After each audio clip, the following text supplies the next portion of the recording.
hope you're doing okay. Today I'm bringing you my reading journal setup for 2026, and I'm sorry it's been so late, but I had other videos to put up first and I had not finished my setup.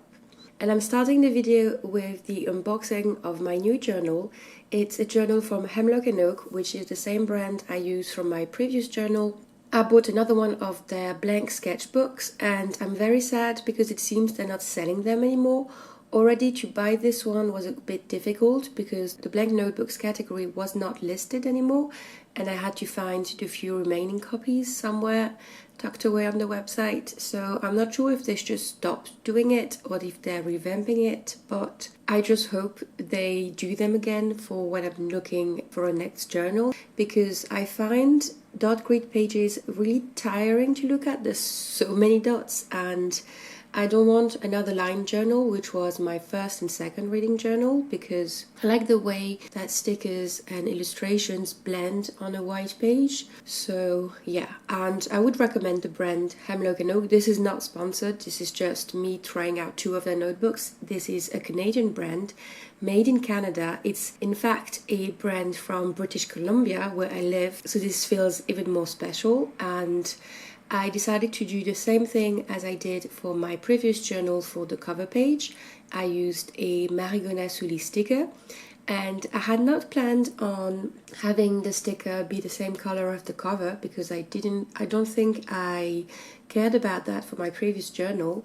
But this one was too perfect not to use and I had not been able to find the perfect place for it yet. So I thought, I'm trying to use up my stickers and this is so cute. In fact, in the rest of the journal, I'll try to make things work with the cover of the journal. I'll even have an overarching theme, which is not something I've had in the past, but when I started doing the cover page, which in fact I did 2 cover pages for this reading journal, and you would have seen the cover page in my December reading journal update, because the month of December is in this journal already, because I didn't start it in January, I started it as soon as my previous journal was finished. And this is also what I had done with my previous journal. I started it in December instead of January because I don't really care about starting a journal in the new year. I like using my journals to the end and not have any pages wasted. So it ended up that the page I had set up to be the cover page for 2026 turned out to be the cover page for December of 2025. And the cover page I set up was a cover page with some washi stickers from JournalSake, but they're not AI, they're reproductions of impressionist paintings from the 19th and 20th century. And when I didn't know that that cover page wouldn't be for 2026, I basically used the same design for all the other cover pages in my journal. For example, the cover page for the annex in my journal, that's where I have all my challenges and bingos, and also the cover page for the index I have at the end of the journal. So when it was time to set up the actual cover page for 2026, if you're following me, I still wanted to be in the impressionist theme with the same kind of colors, but I didn't want to redo the exact same cover page. And you will see what I mean when I show you the index and the annex cover pages. So I decided to look for some paintings, and I thought I might look for some paintings by Berthe Morisot. She was a very important impressionist painter, but she was not included in the JournalSake bundle. A few years back, I was so fortunate to attend an exhibition of her work at Orsay in Paris, and I had never seen so many paintings by a woman in the same place at the same time. And there were paintings from all over the world that are in different collections, and it was so special. There were several rooms, the paintings were unbelievably gorgeous, and I would recommend that you check out Berthe Morisot because she's unbelievable. And what's funny is that in my TBR, I have a book by her daughter, Julie Manet. It's her journal. I bought it at that exhibition. I haven't read it yet, but setting up this journal really made me want to read it. And it feels so interesting because Berthe Morisot knew everyone at the time and her daughter all the same. So yeah, and I even think that the painting I ended up selecting for the cover page is a portrait of Berthe Morisot's daughter. So yeah, I thought I would use 2 paintings by her at the beginning, but as I was removing them to be sticking them, I only had 1 painting left on the cover page, and I really loved how much empty space I had. Try as I might, I can't have too much stuff on a page. I always end up disappointed because it just feels too much, and it's a bit annoying that it's such a struggle to be able to put all the stickers and all the ephemera I want, but that's how it is. I felt that this cover page was the perfect place to use some of my own stickers. I had printed a quote by Vincent van Gogh to go on the cover, but it felt too big and I had already printed it twice, I think.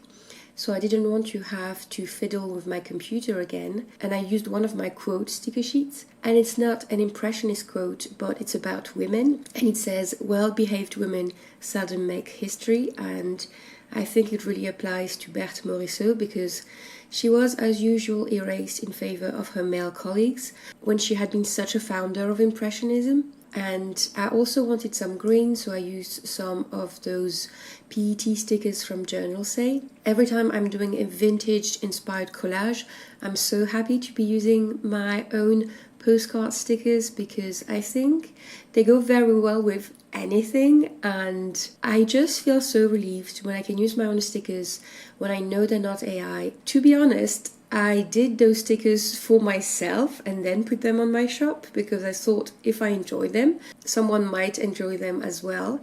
And I even did more sticker sheets lately with some different postcards from Paris, with flowers, with pretty ladies. I also added one of my butterflies I drew for my second shop. I'm now working on my index, and that's something I didn't show you in my previous journal because I didn't even realize I wasn't filming when I was doing it. You can see my previous journal on the top left hand corner, and you can see that I had quite a few tabs, but it was already less tabs than I had in my second reading journal.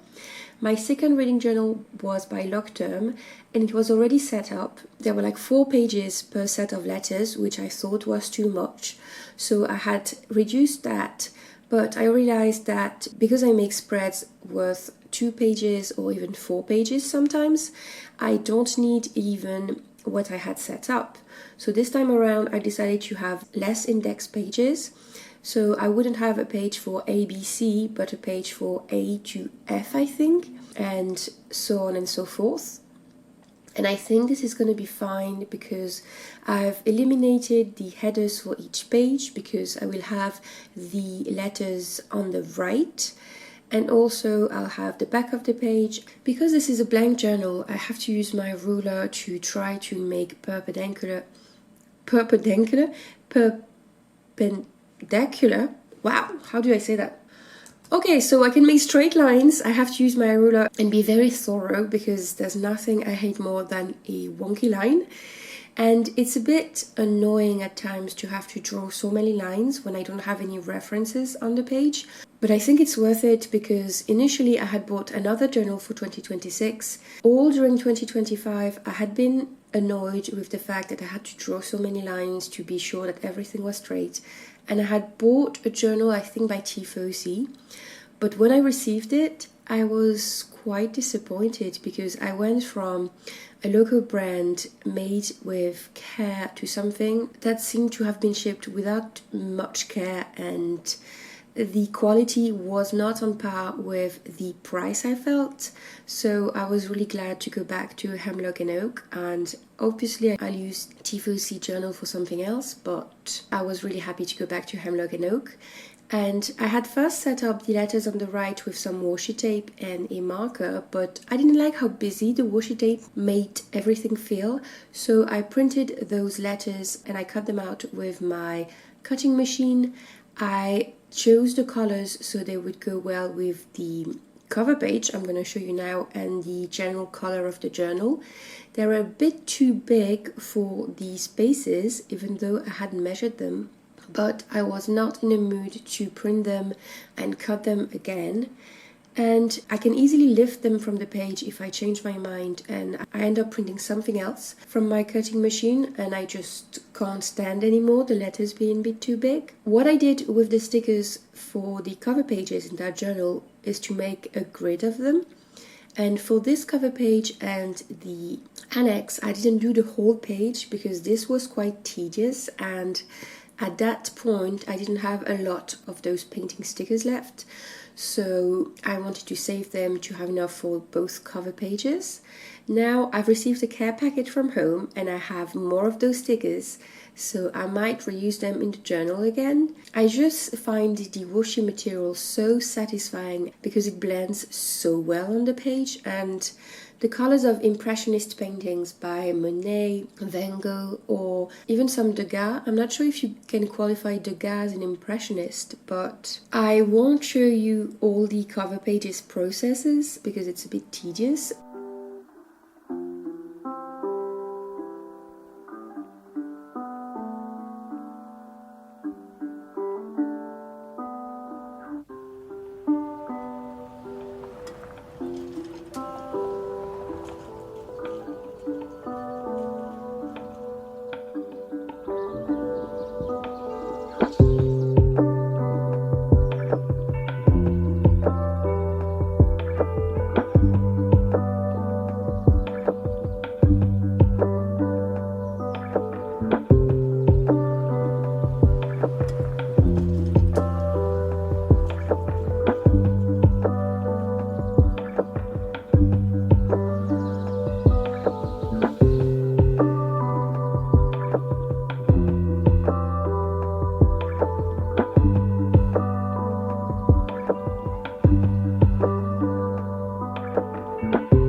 I'm setting up my bingo page, and it is a bit of a different bingo than I did last year because I did not create the prompts for this one. I am doing a book bingo with some friends, and one of those friends created the prompts and I set it up on a Google Doc so we can all add our books and have little ratings for the books and talk about them. And I had already worked on this bingo for quite a while. I think we started in October of 2025. It felt a bit weird to set it up at the end of my previous journal because I would only be using it for 2 more months. So I set it up here and I like the concept, but I'm not sure I quite like the execution. I had found it a bit tedious to set up my bingo last year, to have to draw all those lines, and I had started the process over and over again. So this time I used my hole punch that makes these perfect little squares, and I thought I would glue them directly on the page to make this little grid. I basically used the same layout I had done last year with a few flower stickers from Journal Say, but I end up finding it too empty, and I'm not a fan of the way the markers I'm going to use look on the little squares. I don't really like the way they've reacted to the paper. It looks a bit too intense. Maybe that's the word I'm looking for. So I'm not saying I won't work on that page again, but for now I think it's fine.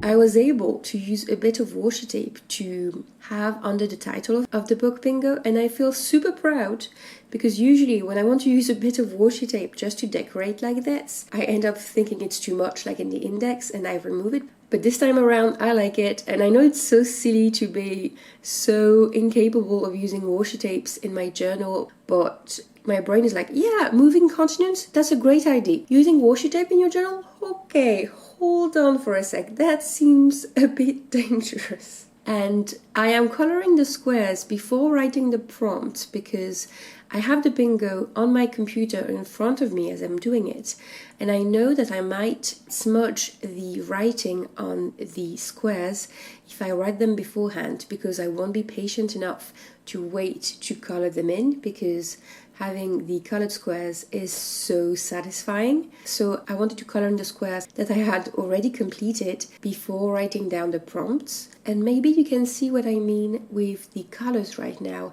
They're very vibrant. they stay quite tricky despite the fact I'm using my usual little tips with going one direction and then going another direction on top of it to try to mitigate that. I don't have a lot of those markers, so I might be thinking about cutting out some squares from scrapbook paper that's already colored, but I'm not really sure how to work on that yet.